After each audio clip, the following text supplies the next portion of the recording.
This week on The Splash, the city of Keego Harbor kicks off its 16th year hosting skate night at the park. Then take a sneak peek at some of the artifacts and exhibits going to be featured inside the Chaldean Cultural Center.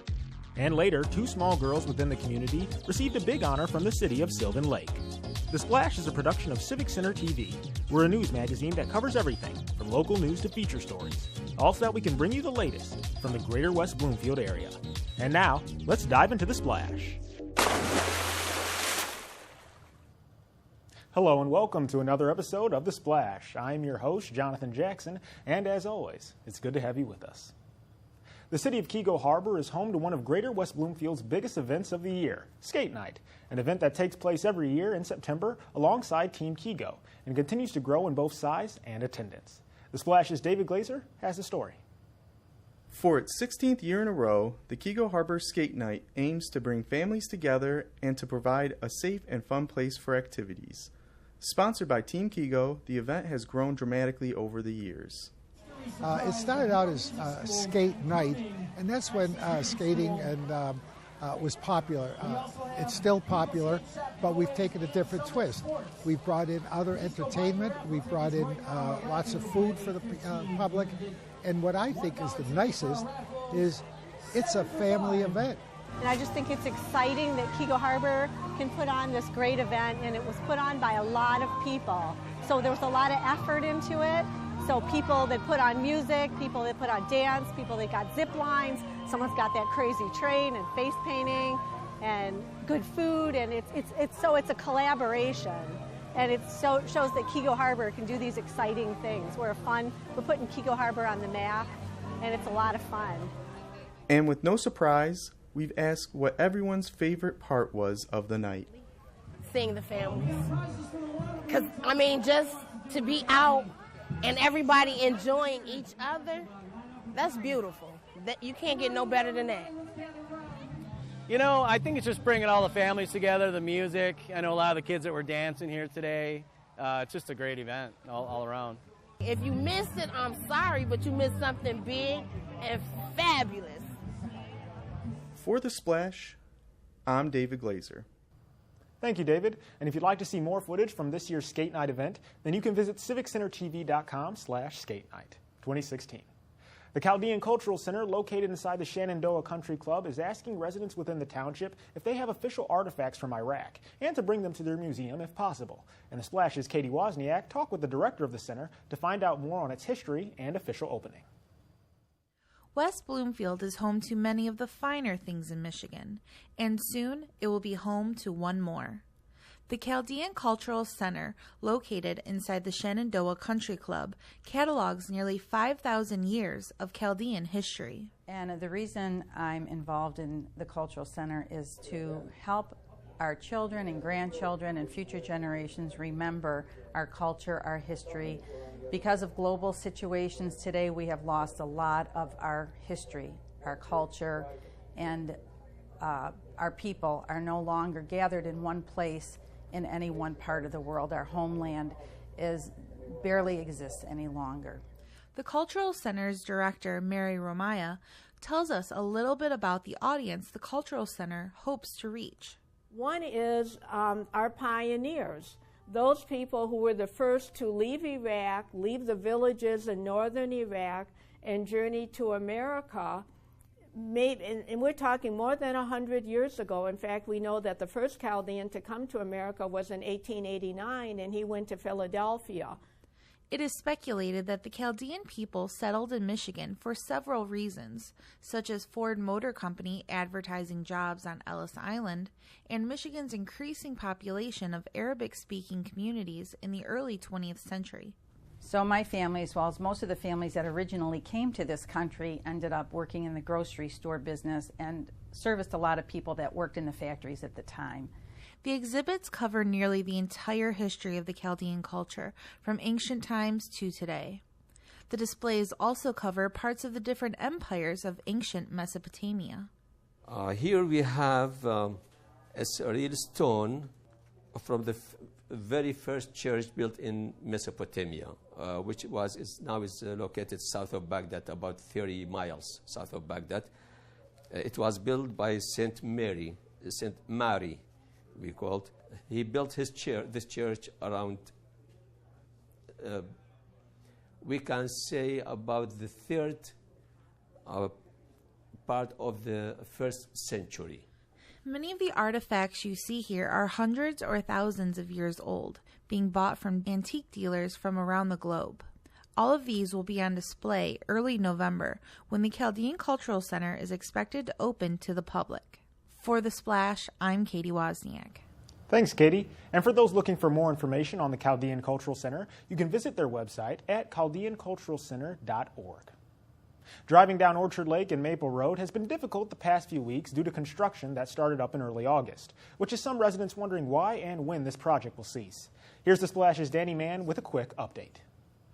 As we head into fall, the roads are getting busier than ever, with early morning school traffic as well as rush hour traffic in the afternoon.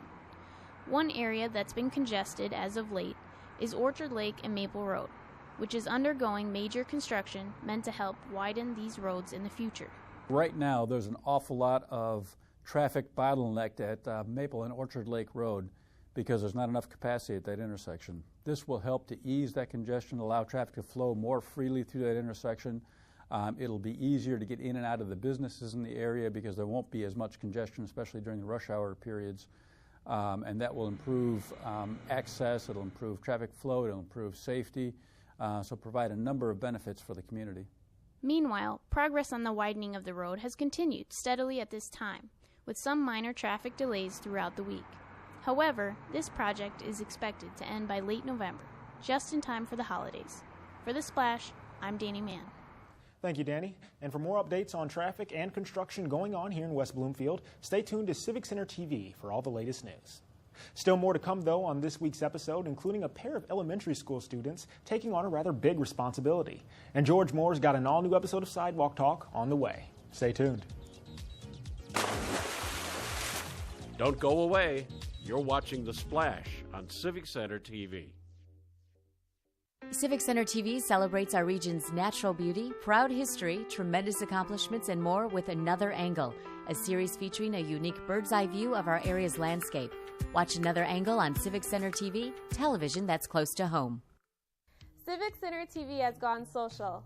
Now it's easier than ever to watch, save, like, and share our videos online. See what's happening in your neighborhood, on the streets, and on the web at civiccentertv.com. Be a part of the conversation and get involved. We would love to hear from you. For links to our social media pages, visit us at our website or find us on Facebook, Twitter, and YouTube. Civic Center TV, television that's close to home. The best way to know when shows debut on Civic Center TV is to become a member. It's absolutely free. We'll send you a regular newsletter with all the latest updates. Just go to civiccentertv.com and click the Members tab. Civic Center TV, television that's close to home. And now, back to The Splash on Civic Center TV. Welcome back to The Splash, everyone. I'm your host, Jonathan Jackson. Over in Sylvan Lake, there are a number of small but well-made libraries throughout the area, containing books for both kids and adults. And the librarians in charge of these small outlets are two young elementary school girls. Here's The Splash's David Hours with the story. Right near the big beach on Sylvan Lake lies the treasury of reading riches, free and open to the public. This little library recently received two new librarians, Emmeline Walsh and Darren Krause, who were recently sworn in. And to faithfully discharge the duties of little librarian for the city of Sylvan Lake according to the best of my ability. Congratulations, girls. Thank you. We talked with the librarians who spoke about their passion for reading, along with their favorite books, which include Nancy Drew and I Am Malala. They also shared their career ambitions. I want to be an actor, or I want to be a brain surgeon, actor, or a singer, because I really like to sing, and my parents always tell me I'm really good at it. Whatever they grow up to be, we anticipate bright futures for these little librarians. For The Splash, I'm David Hours. Thank you, David. And to see more on this segment from Sylvan Lake, you can check out civiccentertv.com/littlelibrarians. We now move on to another of our Splash segments, Sidewalk Talk, where reporter George Moore talks with people in the greater West Bloomfield area.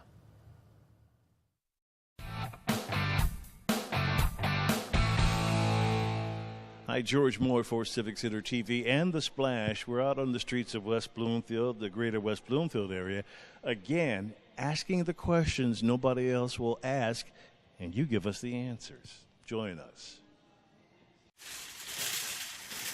What was the last impulse purchase that you made?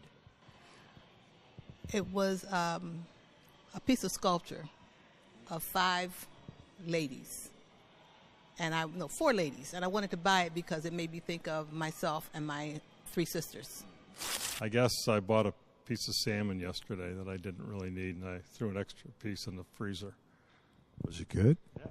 Yeah. Impulse? No pair of shoes you had to have? No, I'm very practical. No impulse.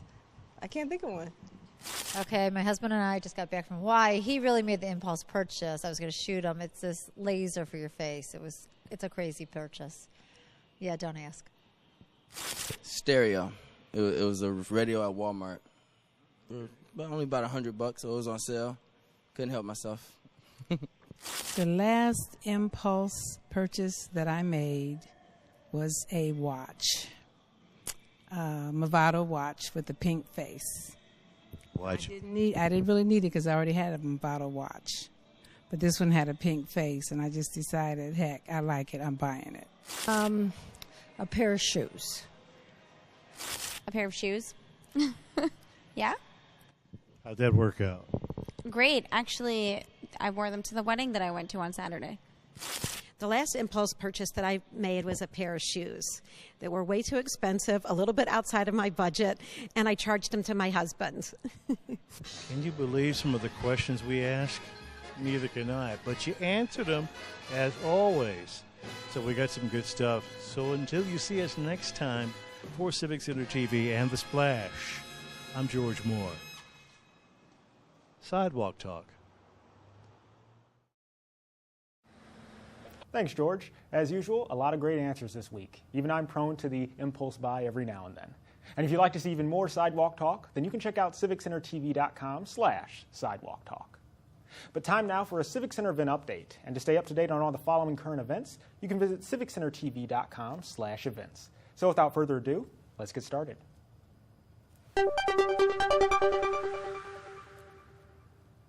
Based on the wildly popular Food Network show Chopped, 3 teams will be competing on Wednesday, September 14th at 8:30 a.m. Teams from Greater West Bloomfield, Greater Farmington, and the Waterford area Chambers of Commerce will compete in a breakfast challenge at Henry Ford West Bloomfield Hospital's demonstration kitchen. Each team will consist of a chamber board member and a local chef from each community. So come and cheer on your favorite team. The cost is only $10 per person, and to find out more, you can call 248-626-3636. Keego Harbor area bars and restaurants will be at Santia Hall for the annual Taste of Keego Harbor on September 16th starting at 6 p.m. You can graze upon many appetizers, main dishes, and desserts, and there will also be a silent auction, and it is only $20 per person. Tickets are available at Keego Harbor City Hall and Gino's Restaurant, and the last day to sign up is on September 15th, but this is an adults-only event. Come and celebrate the 20th anniversary of the Marvin and Betty Danto Health Care Center. You can enjoy pizza, snow cones, cotton candy, ice cream, a petting zoo, prizes, and much more.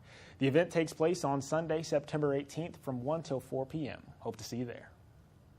Fresh from their tour of England and Scotland, the Squirrel Hillbillies, Pittsburgh's acoustic-based duo, plays an assortment of blues, folk, and country. Each Music at Main performance is offered twice at 3 o'clock and 4:30 in the main library meeting room on Sunday, September 18th. Seating is limited, though, so it only opens a half hour before the performance. No registration is required. Why not join in with the Friendship Circle at the Farber Center for a night of fun that includes a Master Chef-style competition, cooking demonstrations, a Q&A session with guest chefs, and a silent auction. And then be sure to save room for dessert, as all this excitement starts at 7 p.m. on Monday, September 19th, and the tickets are starting around $75. Reading before bed is always a great family activity, so we come to the West Bloomfield Main Library on Wednesday, September 21st at 7 p.m., wearing your PJs, of course, for an evening of full stories, songs, and rhymes. And don't forget to bring your favorite stuffed animal. How'd you like to read a book with our resident reptiles? Well, you can at the Recreation Activity Center on Thursday, September 22nd at 10:30 a.m.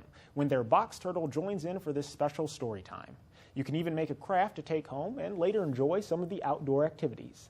Children must be accompanied by an adult, however, and the cost is $5 per resident and $10 per non-resident. Attend a class designed to put you on the path to becoming the best you at the Henry Ford West Bloomfield Hospital on Saturday, September 24th at 10 a.m. for Women's Health and Fitness Day. A yoga and meditation class will be offered where you will learn how to stay fit and active with tips from an exercise physiologist, and then round out the day with a tour of the hospital's Vita and self-facials. Well, it's almost time for West Bloomfield's Household Hazardous Waste Day on September 24th between 9 a.m. and 2 p.m. You can drive to West Bloomfield city offices and drop off your hazardous household waste. Additionally, there are a limited amount of appointments on Friday for both evening and shut-in services. All you have to do is call 248-451-4834 to make an appointment. Explore the intellectual and emotional ties between art and those who view it, featuring artists Jay Knapp and Nancy Lebret Einstein.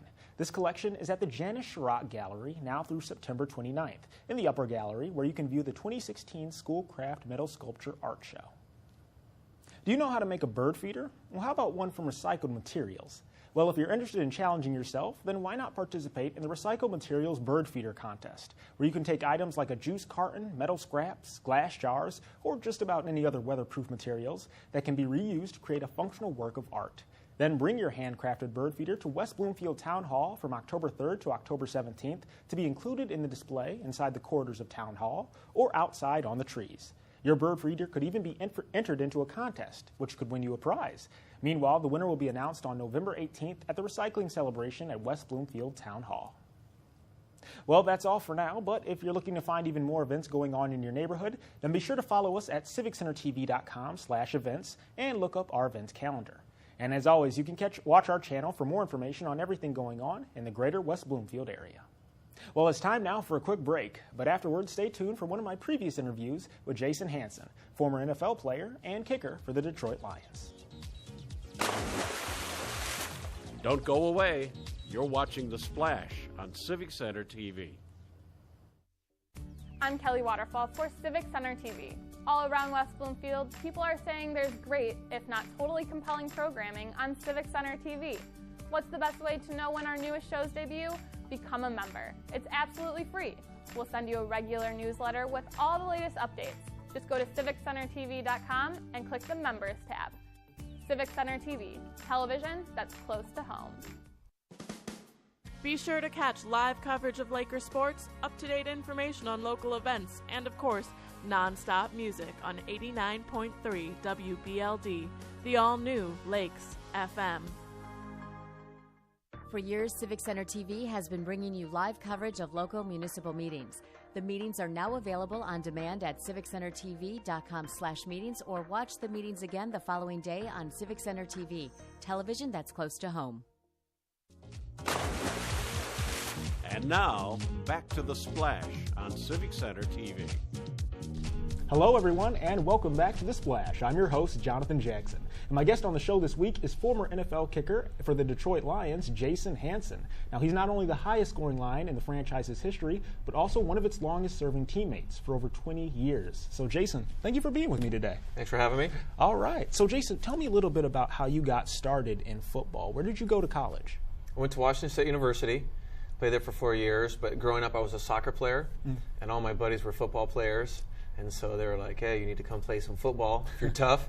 And so, but I was kicking in soccer, knew how to do that, so I dabbled in other positions, but kicking was what I was best at. So I did that, went to Washington State University, and then was drafted by Detroit. And it's obvious kicking is what you're best at. In your time with the Lions, you were not, like I mentioned, the highest scoring player on the team, but I mean, most field goals of 40 or more yards, most consecutive field goals of 40 or more yards. I mean, most career game winning field goals in overtime. You're tied with a couple other players, but you've become the first player in NFL history to score 2,000 points with one franchise. I mean, do you ever just look back on it and say, wow, I did all that? Or, does it ever shock you? Well, I mean, yeah, because when I was playing soccer and starting in football, I had no idea that I was ever going to play that long for an NFL team. And so, you kind of look back with amazement. I just feel blessed to be able to do that. I came into the league, and you would see guys who had played for 5-6 years, and those were the old guys. How do you play that long? And then, after you play a decade, then you play another decade. And so it was a great ride. It was a lot of fun to play for Detroit. Now, a lot of people have been saying Hall of Famer. I don't know if you've heard these words yet, but I mean, in a couple of years, you will be eligible to be nominated. Do you think you should be a Hall of Famer, and for the Detroit Lions? Yeah, it's interesting. Obviously, I put up good enough numbers, I'll be considered. The whole kicker in the Hall of Fame thing is a point of controversy in a sense, no matter who it is. There's a couple guys that are coming up that will be Adam Vinatieri, or these guys that have incredible numbers and game-winning Super Bowl kicks. They're going in, and then there'll be a debate about the rest of us. And so I don't know. I have some good numbers, but a lot of the records that I have are going to get broke. And when I'm considered, you never know if they'll be there. So as a player, as someone, I can't worry about any of that. And it is what it is, what my career was, and. Those are the numbers, but it was an impressive career too. And like I said, I mean, possible Hall of you've the highest scoring player on one team is amazing, And with so few Detroit Lions in the Hall of Fame, it'd be good to have another one in there too. So sounds good to me. Yeah. No, I don't know. Either way, and again, I'm not going to worry about it either way. It's fun that people even say it. Exactly. But whether it's the Hall of Fame, it was a fun career. It was a great career that I never thought that I would have, and. That's good enough sometimes. All right. So, and also, can you tell me a little bit about after you left, football? You had a bit of a foot injury, and it was bothering you for a while. And after then, some other circumstances, it just led you to retire. But what are you up to now? Is your foot all healed? Are you doing new things? What is going on in the life of Jason Hansen right now? Yeah. No, I feel good. It was had some plantar fasciitis, which isn't a life-ending or normally a career anything, but it was. My contract was up, my foot was killing me, and it was just like, maybe it's time. And so it's all better now, so I can kick a ball fine. But I'm not doing that. I do a lot of speaking in the area. I do training of some other kickers, and pursuing that a little bit more. I like personal training. I don't love camp situations where you got 30 kids. I'd rather have one-on-one. I really enjoy that. And micromanage a lot of other little things that I have going on. So it's not a 9-to-5 job, but I stay busy, and it's been good. And I also hear you really give back to the community as well. You've been known for your charitable efforts and donations to many organizations. Can you tell me a bit about that and why you feel compelled to do so? Yeah, I really enjoy that. I think there's a lot of responsibility with, what has been given me as far as being someone in the community that played sports in the same community, and people paid all those years to come see us, and when we were terrible, and so my platform as an athlete. I worked hard for, but it's something the community gives you. And so why not, give back? And then also, my faith, I know that, my importance was never what I did on the football field, although I gave my best. I know that God cares for me, and so to use whatever celebrity I have. I heard a guy say years ago, I think it was Bono from U2, said, celebrity is currency, and I want to spend it well. I think that's a pretty good challenge for me and other athletes to take what the community has given you in a way to use it for good. Wise words and even better actions that you're doing. And, the community appreciates you. We appreciate you here in West Bloomfield for being a great player and just, coming to visit us today. So thank you again, Jason. I appreciate that very much. All right. Jason Hansen, once again, everyone, former Detroit Lions kicker and hopefully a soon-to-be Hall of Famer. We want to thank him again for joining us. And, Jason, we wish you all the best. Don't go away. You're watching The Splash on Civic Center TV. I'm Stacy Pacini, caseworker for West Bloomfield Youth Assistance. West Bloomfield Youth Assistance provides confidential casework services to children and families living in the West Bloomfield School District. If your family or child is struggling, West Bloomfield Youth Assistance can help. For more information about West Bloomfield Youth Assistance programs and services, please visit www.wbyouth.assistance.org or call 248-592-1278. In the air, in the park, in your town, Civic Center TV keeps you up to date on everything going on in West Bloomfield. Go for a hike, meet the neighbors, take a splash, and explore all that our area has to offer. Civic Center TV, television that's close to home. And now, back to The Splash on Civic Center TV. Welcome back to The Splash, everyone. I'm your host, Jonathan Jackson. It's time now for a segment we like to call Minute with Nature, where we explore all of the wildlife here in beautiful West Bloomfield.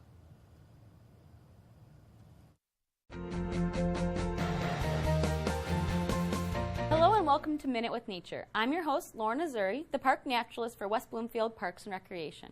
And today we're here inside our nature room talking about the fun of fall. End of summer has come and fall is approaching. I always know that people love to get outside in the summer, but fall is the best time to get outside. It's so beautiful out, and you can enjoy all the health benefits that nature has to offer.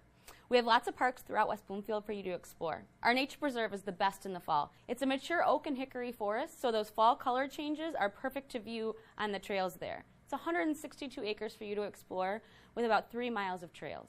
So it's a great place to go exercise or enjoy nature in the fall season because those fall color changes on the oak trees are beautiful. It's the first Michigan wildlife urban sanctuary, so there's lots of wildlife to view and enjoy.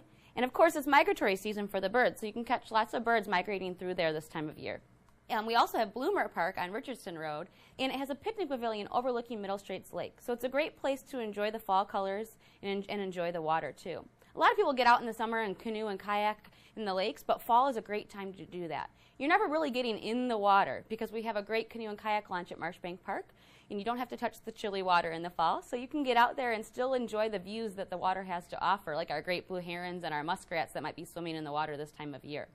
Also, don't forget, fall is a great time to go camping. We don't have any official campsites in West Bloomfield, but we do have a great West Bloomfield Camp Out event, and you can find more information about our events on westbloomfieldparks.org. And that's your Minute with Nature. Thanks, Lauren. And if you'd like to see even more episodes of Minute with Nature, then head on over to civiccentertv.com/MWN. We now turn to our other segment here on the show, our Person of the Week, where we acknowledge an individual within the community who is either helping or inspiring others. And this week's recipient is Eagle Scout Jonathan Gilpin.